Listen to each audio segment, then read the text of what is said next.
Welcome to this Lotus Flower Flow by Spirit Yoga. We're going to start in downward facing dog. I suggest you walk that dog out so you can gently warm up those hamstrings and calves, and then bend both legs, find your neutral pelvis and re-straighten the legs to where that neutral pelvis allows. Press 10 fingertips into the mat. I'm going to raise the right leg to the sky, bend the knee towards the nose, rounding the back. Take that right leg back up to the sky. Bring the right foot through all the way to the right thumb. Now if that foot gets stuck, just grab the back of the calf or foot and pull the foot up towards the hands. Bend the back leg, push hard into the feet and roll up, raising the arms straight up to the sky. Little fingers face the front. Then bring the palms together and lower the palms to your chest. Open all the fingers except for the thumb and little finger into Lotus Mudra. Lotus is the symbol of purity, light and beauty emerging from the darkness. Gaze down into the center of that lotus. As you breathe out, you're going to twist to the right, bringing your left elbow to the outside of the right knee. Continue to gaze into the beautiful center of your lotus flower.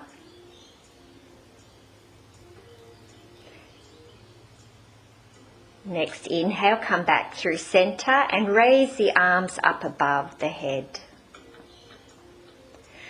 And then open the arms, turn the torso to face the left side walls. Arms opened out for your warrior two, gazing over the front middle fingers.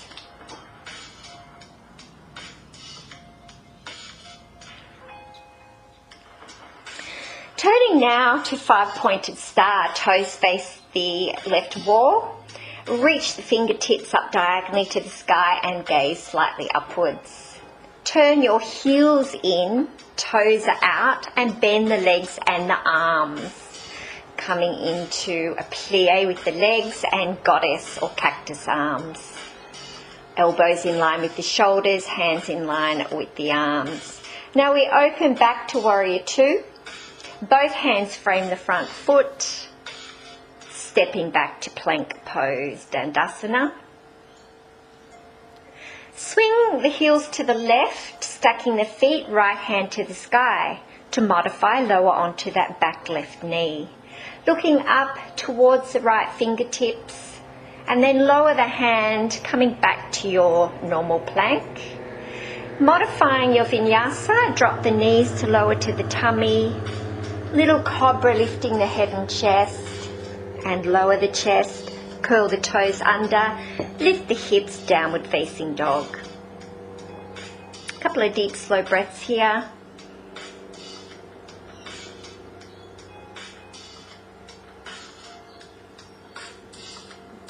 And then raise the left leg to the sky, knee to nose, rounding. Take that left leg back up to the sky and bring that left foot through to the left thumb. Ground, root down into the earth, just like the lotus flower into the mud. Bend the back leg, arms under shoulders, and then roll up, bringing the arms up with you. Palms together. Lower the palms to heart center and open the middle fingers for your Padma Mudra, your Lotus Seal. Padma being Sanskrit. Hug the outer thighs inwards. Lengthening the spine, hinge forward, and we're twisting now to the left into our twisting crescent lunge, Prassarita Anjenyasana. Try to have a nice straight line from back heel all the way to the crown of the head as you rotate around that axis. Coming back through center, raising your Lotus Mudra all the way to the heavens. Opening out, warrior two again, Virabhadrasana 2. knee over ankle, shoulders relaxing away from the ears. Into our 5-pointed star, grounding down, reaching skyward. A little mantra: I accept my muddy past as fertilizer to help me bloom. Hands on the hips, off the chest, and then hinge forward from the hips. Hips are skyward and the crown of the head towards the floor. You can release the hands if you like to the floor, or bring the fingers into pistol grips and wrap them around the big toes. Hips stay over the line of the ankles and reach the crown down towards the earth. Awareness on each breath in and out. Hands to the hips again. Use your exhale to come up halfway and your inhale breath to come all the way up to standing. Back to warrior two, bending that left leg. Hands frame that front foot and we step back to plank. Side plank again. Vikasita, reaching the left arm up as you switch the heels to the right, maybe onto the right knee to modify. Hand comes back down, we're back to our plank pose. Chaturanga, low plank, modifying the knees if you like, cobra or upward facing dog as I'm showing here, and back to Adho Mukha Svanasana, our downward facing dog.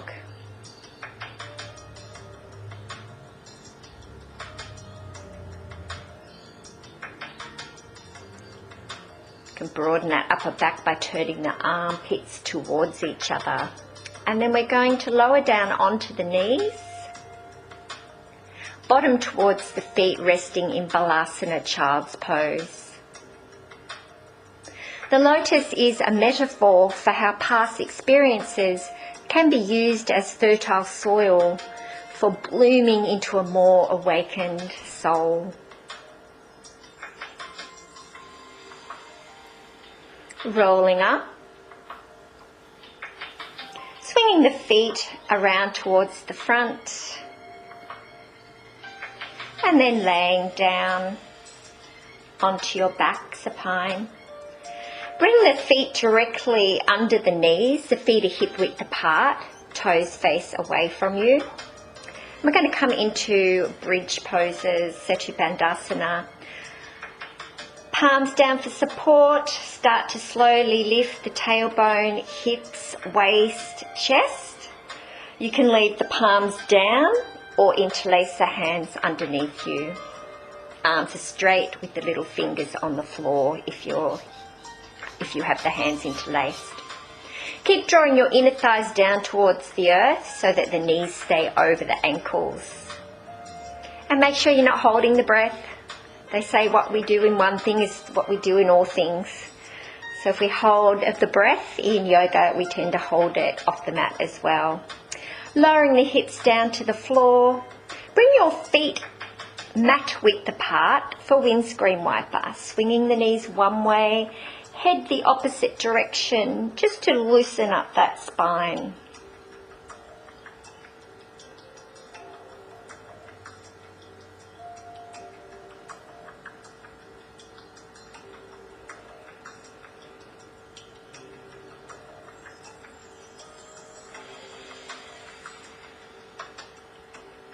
And then hugging the knees to the chest. And we're going to take our time, rolling like a ball a few times, massaging that lower back at the same time, or whole back, and then come to seated. We're going to come into some core work. So grabbing the back of the hamstrings with the legs bent, about 45 degrees at the knee. Exhale back and inhale, come upright. Exhale back into a C curve, hollowing out the belly. Inhale up. Exhale down again. Now we're going to hold it here, and if it's comfortable, take the hands off for knee raises or leg raises. So we're literally just raising the thigh. Try not to move that leg at all at the knee joint. Lifting alternate legs here, and then come upright. Into butterfly pose. Soles of the feet together, open the knees wide. Bandhasana, and then maybe hands on the feet, knees wide, and you can start to fold forward, rounding, flexing that spine over the feet.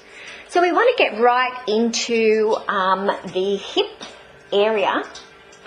So hip openings and twists activate the second and third chakras, freeing energy up the spine. And this harnesses creative power, aiding us to move through the world with more compassion. Heading now into our Blooming Lotus asana or pose.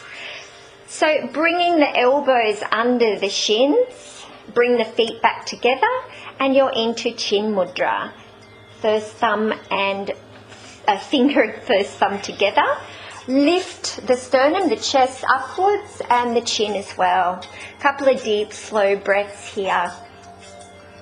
Allowing for your light and beauty to emerge from the darkness.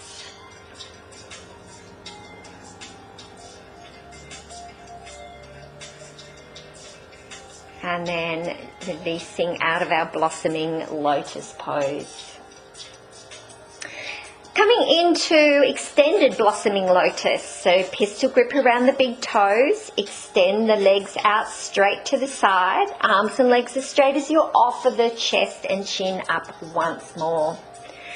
So as we activate those second and third chakras, sacral chakra, we've got Manipura there as well, that energy, any blocks there are able to be released to come up to Anahata chakra. Lovely. Into a side bend now in our straddle, Upavishta Konasana, raising that right arm, leaning over towards that left leg.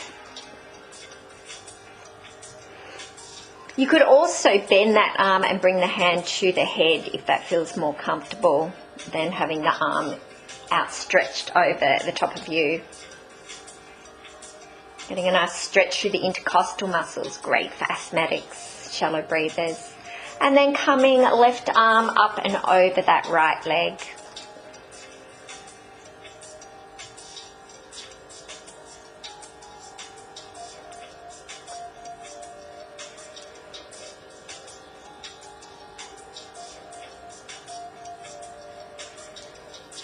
Coming all the way upright. Now we're going to come through the centre. Make sure you keep your knees, toes facing up. You might be arms straight, hands on the ground. You could come down to elbows, or you could come with the chest down, arms reached out in front. A lotus flower sits on the surface of the pond, opening to the sun as its roots remain deeply embedded into the muddy bottom, holding it firm and strong. Here we're grounded firm and strong as we open up to the sun. Into Paschimottanasana now, West Pose. Nice stretch for the hamstrings and back body. This whole sequence is great for the whole back body, bladder, kidney meridians as well. So great to do in winter as well. Showing you a few different arm positions there. Arms either side of the legs, pistol grip, or on the legs themselves. Rounding over the legs, head towards the knees. Inhale, lengthening. Exhale, folding over those legs.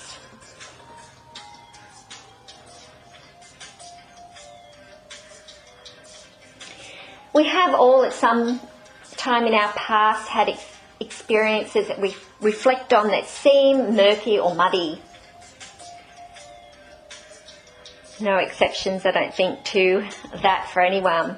Here I'm showing Supta Paschimottanasana, so wrapping my fingers around the big toes, easing the legs towards me straight if it's available, and again offering that chest upwards. So although we may reflect on our murky or muddy past, and it may have been traumatic for us, we can move past feeling victimised and instead see where we've grown and become more resilient. see the beauty emerge out of the darkness. Now I've rolled onto my back to come into supine Paschimottanasana. So here I'm aiming to get the legs parallel to the earth. So there's a little lift of the hips off the earth. And then start to raise your legs to the sky and push on up to come into a shoulder stand here, holding onto your hips, legs to the sky.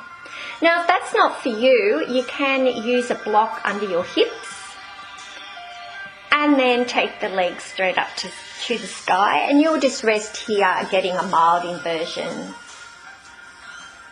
So the inversions help us bring that energy that we brought from the lower chakras. Lower chakras are our physical body, bringing it up to the heart chakra Anahata, which is coming into the first of the spiritual realms of the chakra. And then with the inversions, we bring that all the way up to the crown chakra. Plow pose is where we straighten the legs. Yours might be slightly bent, and that is okay. If you're very mobile, your feet might touch the floor, and if that's the case, you can then extend your arms straight and interlace them. If they don't reach the floor, please keep holding onto your hips for your plow pose, halasana. Working on raising that energy to the crown chakra.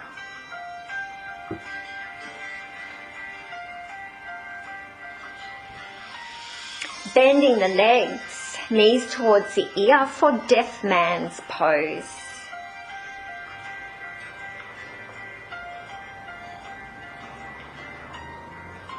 Awareness on each breath in and out of the body.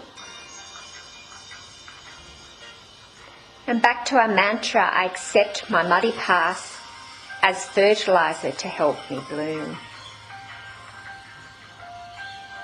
Slowly lower down the hips and then use abdominal strength to lower the legs.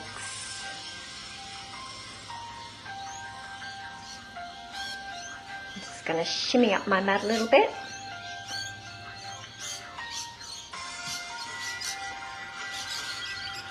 Resting still for a moment, and then we'll come into a counter pose, fish, Matsyasana. Open up the back and chest to energize us a little bit before Shavasana. So arms can be down, palms down by the hips or underneath the hips. As you lift the chest, you slide onto the crown of the head. Variations of this pose, you could be lifting alternate straight legs to the sky. Again, working into our crown chakra, Sahasrara, and bringing the legs up 45 degrees, maybe even the arms 45 degrees is an advanced option. So only doing that if you feel able to. My little dog's barking away here. And then into supine twists. Bring the left hand to the right knee. Bring that right knee all the way across the body. You can shimmy the hips a little to achieve that. Right arm's out to the side and you're looking to that right arm.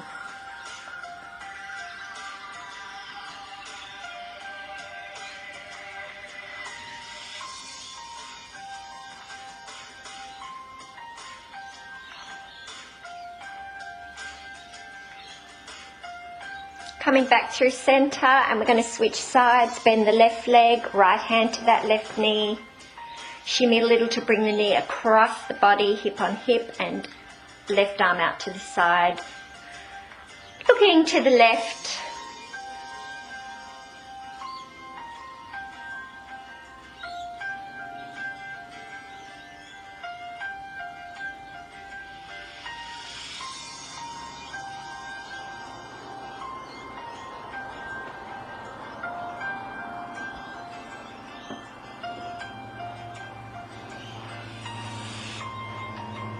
releasing from our twist.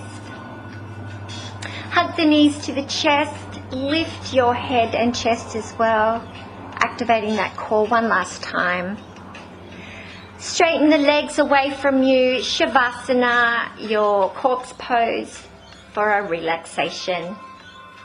Now if it's uncomfortable with the legs straight, arms straight, you could bend your legs, open the feet a little wider to mat width and let the knees knock in towards each other. Bring your awareness just to a natural breath. We don't want to be forcing the breath anymore. See if you can hold yourself accountable to stay present rather than wandering off here. Now you can stay resting for another 30 seconds or anything up to 5 minutes. I think at least 2 to 3 minutes would be highly beneficial. Thanks for joining me here for this practice. Please subscribe and like and share the video, and to learn more go to my profile, to the description to find links to my Amazon ebooks and to my website, and to CoachTube with some yin yoga practices on there as well.